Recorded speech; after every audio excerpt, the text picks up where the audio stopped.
and gentlemen, there's one thing I want you to know, that our president did not address the true state of the nation's economy. We have a lot, time will not allow me.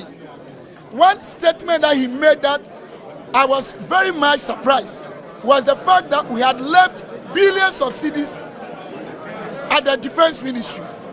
But he failed to tell us the crisis that was looming. He himself emphasized the point that our boundaries were threatening our country.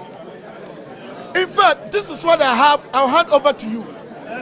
At the defense ministry, unprecedented achievements in the area of acquisition of equipment that has given us security as a country. He did not talk about it. Ladies and gentlemen, our president failed to talk about the fact that Agenda 111 is ongoing and that some of the projects, we have completed them.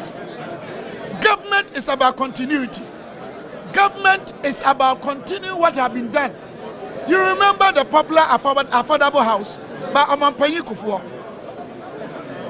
Previous government, being the NDC, abandoned this project.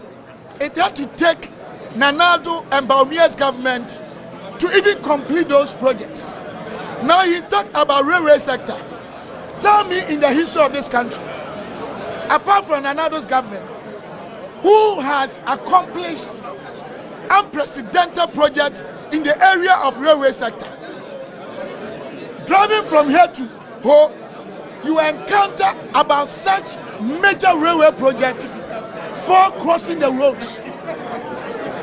We have commissioned some of them and even brought into practice or operation coaches that are operating now. So if the president is trying to create the impression that the economy was so bad and it was criminally mismanaged, that is the reason he's been given the mandate. And that is why he was trying to intimidate the judiciary by describing the judiciary in a bad way. But ladies and gentlemen, the same economy was able to take care of the poor child, implementing most of the enviable projects in terms of social intervention, in kind and in cash, on the continent of Africa and on the globe. But for free SHS, over 100,000 young ones would have been home. But for Nanado's government, Nhyiaeso had already collapsed under first Mahama's administration. School feeding had collapsed. LEAP had collapsed. In fact, teachers and nurses' allowances, the most essential services in any economic jurisdiction, is education and health. But he cancelled all of them, making some of poor Ghanaians coming home only to be confronted with unwanted pregnancies. And some got into drugs. So we are saying that NPP government, in spite of the economic crisis that was unprecedented since the First World War, we've been able to restore the economy. We handed over a restored economy to the Mahama government.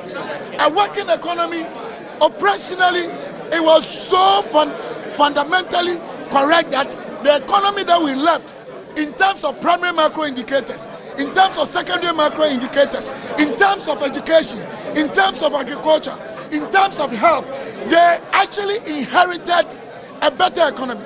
All the payments he's talking about, where did they get money from? Where did they get money from?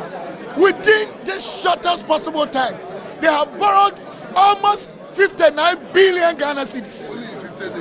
Only in 50 days, less than 2 months. Less than 2 months, Mahama's administration has borrowed 59 billion, unprecedented.